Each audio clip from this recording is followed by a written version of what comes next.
Hi అండి, అందరూ ఎలా ఉన్నారు? అందరూ బాగోవాలి. చూడండి, నేను ఇవాళ జీడిపప్పు చికెను చేస్తున్నానండి. జీడిపప్పు కొంచెం ఎక్కువ పడుతుంది. కావాల్సిన సామాగ్రి మసాలా అంతా కావాలండి. అల్లం వెల్లుల్లిపాయ కావాలి, 2 ఉల్లిపాయలు, 4 పచ్చిమిరపకాయలు, సరిపడా సాల్ట్, కొంచెం పసుపు, సరిపడా కారం, సరిపడా ఆయిల్, పెరుగు కావాలండి. జీడిపప్పు కొంచెం ఎక్కువే పడుతుంది. ఇదిగోండి 1 కిలో చికెను శుభ్రంగా ఉప్పు పసుపు వేసి కడిగేసి ఇలా పెట్టేశాను. ముందు మనం స్టవ్ వెలిగించుకుని బాండి పెట్టుకోవాలి. బాండి పెట్టుకుని ఆయిల్ పోసుకోవాలండి. ఆయిల్ పోయాలి.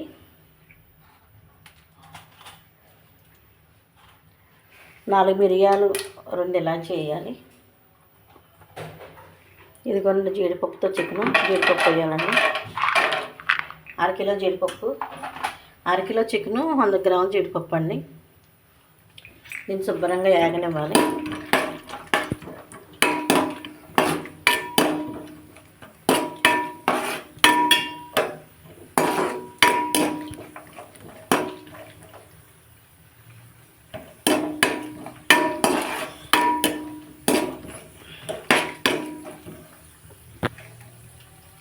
అలా బ్రౌన్ కలర్ వచ్చే వరకు వేగనివ్వాలండి.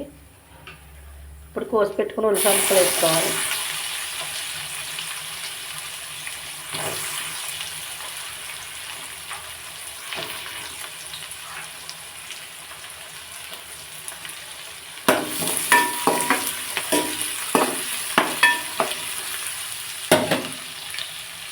అల్లం వెల్లుల్లి పేస్ట్ కూడా వేసుకోవాలండి. ఇప్పుడే అల్లం వెల్లుల్లి పేస్ట్ కూడా వేసి శుభ్రంగా కలుపుకోవాలి. సిమ్లో పెట్టి పక్కన పెట్టేసుకోవాలి. అలా మగ్గుతూ ఉంటుంది. ఇప్పుడు చికెన్ చూడండి, చికెన్ కడిగేసి పెట్టుకున్నాం కదా. సరిపడా కారం, రుసుకు సరిపడా సాల్ట్, కొంచెం పసుపు వేసి దీన్ని ముక్కలన్నీ పట్టినట్టు బాగా కలుపుకోవాలండి.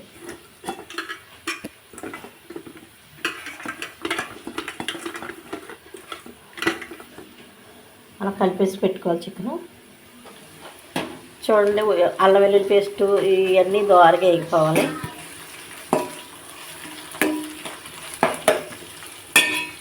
అలా దోరగా వేగుతున్నాయి కదండి.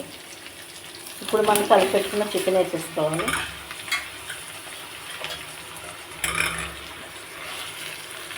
సర్దుకోవాలని చెప్పండి.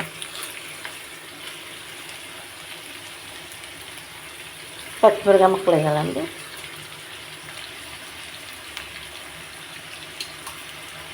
గడ్డ పెరుగు స్పూన్ వేయాలి.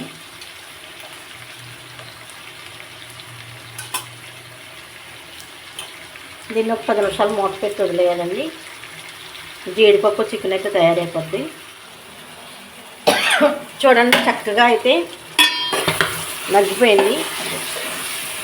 ఇలా మగ్గిపోవాలండి చికెను, జీడిపప్పు. ఇప్పుడు గరం మసాలా పొడి వేసుకోవాలి. అన్ని ధనియాలు మిరియాలు అన్నీ కలిపి పెట్టిన పొడి ఇది.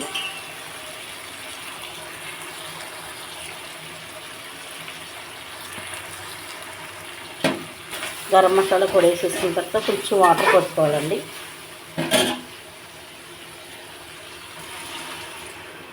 అంతే, జీడిపప్పు చికెన్ కర్రీ అయితే తయారైపోతుంది. ఒక 15 నిమిషాలు పడుతుందండి. చక్కగా గుమగుమలాడే జీడిపప్పు చికెను కర్రీ తయారైపోతుంది. తయారైపోయిన తర్వాత టేస్ట్ చేసి చూపిస్తాను మీకు. చూడండి, జీడిపప్పు చికెను కర్రీ అయితే తయారైపోయింది. కట్టేస్తున్నాను నేను. వేడివేడిగా కర్రీ తయారైపోయింది. టేస్ట్ చేసి చెప్తాను ఎలా ఉందో.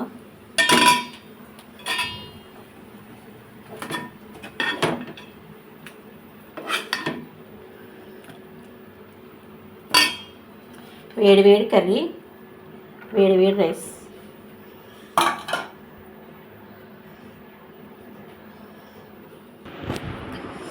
జీడిపప్పు చికెన్ చాలా టేస్టీగా ఉంటుందండి. జీడిపప్పు చికెను. జీడిపప్పు అంటే మీకు తెలియంది కాదు కదా, చాలా టేస్టీగా ఉంటుంది. మనం కలర్స్ వేసుకోము, ఏమి వేసుకోము కాబట్టి చాలా టేస్టీగా ఉంటుంది కర్రీ.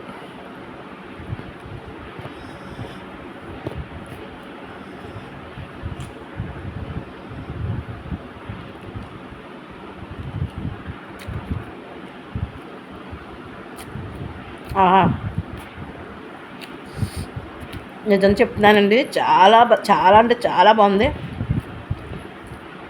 అమృతం అలా ఉంది, జీడిపప్పు చికెన్ కలిపితే అలా ఉంటుంది చూడండి.